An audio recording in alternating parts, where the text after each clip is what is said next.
Halo semuanya, selamat datang di channel yang tidak layak untuk dihina ini. Sebelum kita mulai, atur posisi santainya, bakar rokoknya, seruput kopinya, dan mari kita berhayal.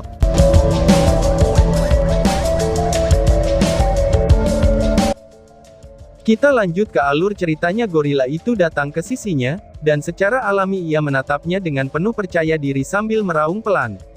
Mendengar gorila itu, wanita muda itu menoleh untuk melihat kelompok Long Hao Shen. Tatapannya mengembara ke setiap anggota Long Hao Shen, tatapannya berhenti di Long Hao Shen hanya sedetik kemudian. Mata hijaunya yang gelap, segera dipenuhi dengan guncangan hebat. "Hei manusia, kamu Sion of Light," gadis muda itu mengucapkan kata-kata ini dengan suara yang sangat jelas. Long Hao Shen mengangguk. "Halo, adik perempuan. Kami datang ke sini untuk membantu kamu. Apa yang perlu kami lakukan?" tanya Long Hao Shen. Dia tidak segera memberi yang lain perintah untuk bergabung dalam pertempuran, karena dia bisa melihat bahwa gadis muda ini memiliki kendali yang baik atas medan perang. Di bawah kepemimpinannya, korban di antara binatang buas secara optimal diminimalkan, dan iblis-iblis dikelilingi dengan cara yang efisien. Dalam situasi ini, penambahan pasukan mereka mungkin tidak akan bermanfaat. Gadis kecil itu mengungkapkan senyum bahagia saat menjawab. "Akhirnya, ada beberapa kabar baik. Itu sempurna. Sion of Light, tolong lindungi aku untuk saat ini. Mari kita bicara setelah aku mengubah kelompok kotor ini menjadi makanan bagi surga," jawab gadis kecil. "Oke," Long Hao Shen menjawab begitu saja tanpa berpikir. Dia mengambil posisi di dekat gadis muda itu, dan menyaksikan pertempuran di kejauhan dari puncak bukit, sambil memberikan perintah sederhana agar kawan-kawan berkultivasi. "Aku Long Hao Shen. Kamu bisa memanggil aku langsung dengan nama depan aku," Long Hao Shen mengatakannya sambil tersenyum. Saat gadis itu memimpin pertempuran, dia menoleh dan menjawab, "Aku Ye Xiaolei. Meskipun aku tidak terlalu suka nama ini, itu sudah dipilih oleh kakak perempuan aku untuk menjadi nama aku, dan aku tidak bisa mengubahnya. Kamu bisa memanggil aku Xiaolei," balas Xiaolei. Setelah mengatakan ini, suaranya berubah aneh, kemudian mengeluarkan serangkaian pesanan. Binatang buas di bawah ini sekali lagi mengubah formasi mereka, dan meningkatkan agresi mereka. Pada saat itu, binatang buas terus bergabung dengan pertempuran di lereng bukit. Sepertinya 9 iblis tidak akan ditekan dengan keras. Dan lebih jauh lagi, kekuatan pertempuran mereka akan dikonsumsi saat pertempuran terus berlangsung. Zhang Fangfang berdiri di samping, dan menekan bibirnya dengan erat. Dia saat ini dipenuhi dengan kejutan yang tak terhingga. Hal itu sama untuk yang lainnya juga, yang memiliki ekspresi yang tidak biasa di wajah mereka. Kadang-kadang, ekspresi terkejut saat menatap gadis muda itu. Alasan untuk ini sederhana, itu karena gadis yang disebut Ye Xiaolei itu, dapat memancarkan sinar multi-warna yang samar. Selain darinya, tidak ada keberadaan warna-warni lain di puncak bukit ini. Mungkinkah dia adalah orang yang telah memancarkan warna-warni yang turun dari langit, pikir orang-orang. Zhang Fangfang memiliki masalah lain, yang membuatnya menjadi bingung. Mengapa gadis muda ini memanggil Long Hao Shen Sion of Light? Dapat dikatakan, bahwa mereka sudah memiliki keuntungan yang cukup besar karena mereka berada di sisi surga ilusi. Tapi bagaimana mungkin Long Hao Shen berhasil mencapai tempat ini dengan lancar jaya, pikir Zhang Fangfang. Pertempuran terus berlangsung, dan Long Hao Shen dengan hati-hati memperhatikan perintah Ye Xiaolei. Meskipun dia tidak mengerti bahasa yang digunakan oleh Ye Xiaolei, dia bisa menentukan pola memerintahnya. Perintah Ye Xiaolei sebenarnya tidak terlalu rumit. Pertama-tama, dia membuat binatang ajaib ini bertindak secara keseluruhan, sama seperti pasukan dalam pertempuran, dan tidak membiarkan mereka mematahkan barisan. Dengan cara ini, tidak akan ada pengorbanan yang tidak berarti. Di garis depan adalah binatang ajaib dengan kekuatan pertahanan yang mencengangkan, yang bisa bertemu kekuatan dengan kekuatan dan menyerang iblis secara langsung, sedangkan binatang ajaib di belakang mahir dalam serangan magis. Formasi pertempuran semacam ini, itu sama persis dengan yang digunakan oleh manusia. Lebih penting lagi, ketika binatang ajaib di depan menerima luka parah, Ye Xiaolei akan segera memerintahkan mereka untuk mundur ke belakang, kemudian bergabung dengan beberapa binatang ajaib khusus dalam penyembuhan.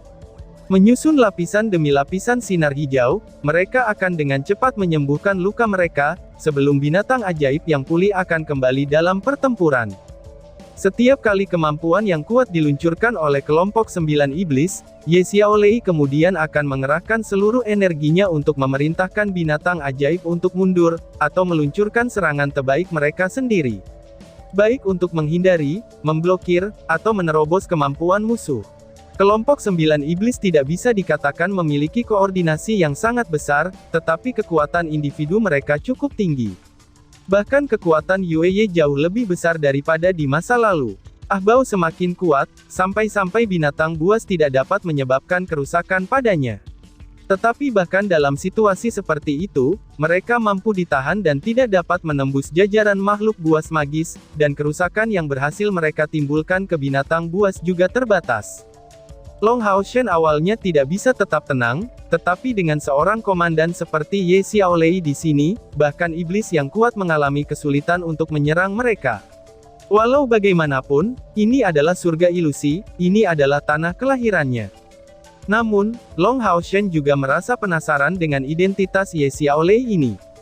Cahaya multiwarna yang dipancarkannya, itu menyiratkan bahwa dia sangat mungkin asal dari awan cahaya multiwarna yang telah membumbung di langit. Namun, bagaimana mungkin dia berbentuk seperti manusia? Mungkinkah dia, pikir Long Haoshen.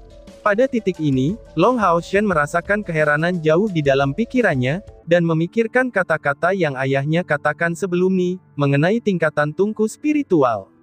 Long Xingyu telah memberitahu Long Haoshen, bahwa tungku spiritual juga diklasifikasikan ke dalam beberapa tingkatan yang mencakup 5 tingkat yang berbeda. Di antara mereka, tungku sein spiritual yang dimiliki Long Haoshen hanya mencapai yang kelima, yang juga yang terendah.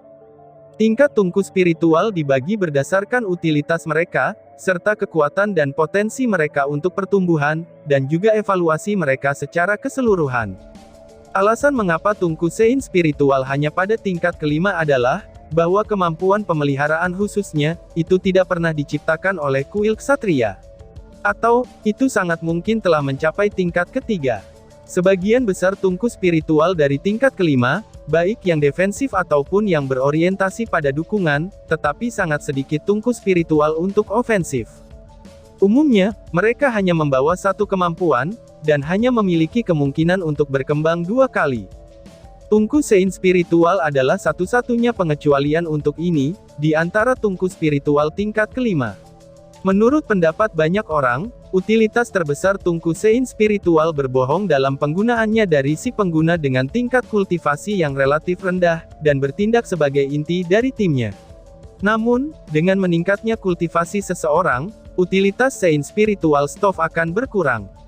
Pada tingkat keempat, tungku spiritual yang beragam akan hadir. Mayoritas dari mereka tidak hanya memiliki satu kemampuan, dan ini adalah perbedaan utama mereka dengan tungku spiritual tingkat kelima. Tungku spiritual dari tingkat ketiga juga memiliki 2 kemampuan atau lebih, dan terikat untuk mencapai tingkat kekuatan tertentu dalam pertempuran. Tungku sein spiritual yang dimiliki Long Haoshen hanya memiliki kemampuan menarik saja, yang jangkauannya juga terbatas. Mereka memang efektif, tetapi mereka tidak bisa disebut sangat kuat. Tungku spiritual 1000 CR berada di tingkat ketiga. Hanya saja, itu belum berevolusi, yang merupakan alasan mengapa tungku Tousan Strikes spiritual pada saat ini hanya mampu mengaktifkan kemampuan serangan saja. Namun, jika dia berhasil membiarkannya berkembang, tungku Tousan Strikes spiritual akan mendapatkan sejumlah besar kekuatan. Pada tingkat kedua, adalah tungku spiritual paling kuat yang dikenal manusia. Di antara 74 tungku spiritual yang dikenal secara total, hanya 7 yang mencapai tingkat ini, yang masing-masing memiliki setidaknya 3 kemampuan. Tentu saja, efek serangan mereka juga cukup parah. Ada juga beberapa dengan kemampuan tunggal di antara tingkat ini, tetapi itu akan menjadi kemampuan dengan kekuatan yang tak tertandingi. Seperti misalnya tungku spiritual yang dimiliki ayah CR. Mampu mendapatkan tungku spiritual tingkat ketiga, akan membiarkan kekuatan pengguna naik dengan selisih yang lebar. Adapun tungku spiritual tingkat kedua, bahkan dikenal memiliki kemampuan membalikkan situasi yang tidak diinginkan di medan perang. Dan lebih jauh lagi, semakin tinggi peringkat tungku spiritualnya, akan semakin besar kekuatan pengguna. Jika Seng Lingxin telah mencapai tingkat ke-9 budidaya, bahkan menimbulkan kerusakan pada Dewa Iblis di antara 10 besar dalam hal peringkat, itu tidak akan mustahil dengan menggunakan tungku spiritual untuk kembali ke masa kecil. Adapun tungku spiritual dari tingkat pertama, hanya ada satu pada saat ini, dan itu adalah tungku spiritual Samsara CR. Tungku spiritual dari tingkat pertama, ini tidak diklasifikasikan sebagai jumlah kemampuan yang mereka miliki, tetapi untuk kekuatan meledak yang meledak-ledak ketika mereka dilepaskan. Persyaratan untuk tungku spiritual yang harus diklasifikasikan pada tingkat pertama sangat sederhana, itu hanya perlu menebus 2 langkah perbedaan. Jika tungku spiritual dapat memungkinkan penggunanya untuk membunuh iblis kuat 2 tingkat di atas budidaya mereka sendiri, tungku spiritual ini kemudian akan diberi peringkat di tingkat pertama. Sampai hari ini, hanya tungku spiritual Samsara CR yang berhasil memenuhi kriteria ini. Tentu saja, serangan balasannya juga sangat terkenal bagi Long Hao Shen. Pada saat itu, ketika Long Xingyu memberitahu Long Hao Shen tentang 5 tingkatan tungku spiritual, dia juga memberitahu Long Hao Shen hal terakhir. Bahwa di dalam legenda, ada jenis tungku spiritual lain, yang bahkan bisa melampaui tingkat pertama. Namun dikatakan, itu hanya muncul dalam legenda.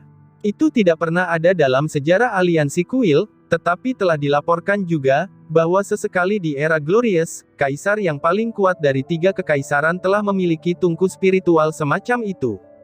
Dalam legenda, tungku spiritual semacam itu dikenal sebagai tungku spiritual cerdas. Itu dapat dikatakan, bahwa tubuh utama tungku spiritual tidak berbentuk harta surgawi, tetapi memiliki tubuh yang asli, yang memiliki pengetahuan dan kecerdasan yang luar biasa. Evolusi yang mungkin untuk tungku spiritual semacam itu tidak terbatas, sehingga membuat penilaiannya agak sulit. Namun, Long Hao Shen telah berasumsi pada waktu itu, bahwa tungku spiritual semacam ini hanya bagian dari legenda, dan tidak lebih. Tetapi itu bukan berarti bahwa itu tidak bisa muncul, pikir Long Bao Chen. Melihat Ye Xiaolei yang sedang mengatur, Long Hao Shen tidak bisa menahan diri untuk tidak merasa heran. Mungkinkah gadis muda ini menjadi salah satu tungku spiritual legendaris yang dibicarakan ayah? Ucap Long Hao Shen di dalam benaknya. Dia tidak bisa memastikannya, tetapi jika ini benar, identitas Ye Xiaolei tidak akan sulit diprediksi. Kakak perempuan yang baru saja dia bicarakan, pastilah orang yang menjadi pendiri surga ilusi ini, sedangkan dia harus menjadi pelindungnya. Bahkan dengan disposisi Long Hao Chen, dia merasa terpesona hanya dengan memikirkan hal itu. Tungku spiritual yang cerdas, bahkan melebihi tungku spiritual Samsara milik CR. Pikir Long Hao Shen. Namun, dia dengan cepat menghentikan dirinya dari pemikiran seperti itu.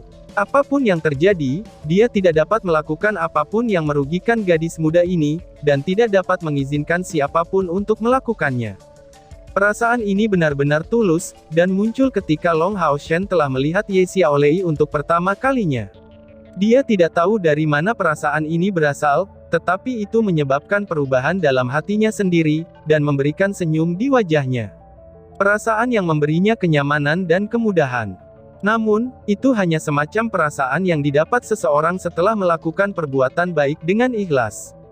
Bukan perbuatan yang dilakukan demi imbalan atau untuk meningkatkan diri sendiri, tetapi perbuatan yang datang dari lubuk hati seseorang. Ini akan membuat seseorang nyaman, dan membuat pikirannya tenang. Dan tiba-tiba saja bersambung. Sekian dan terima kasih banyak.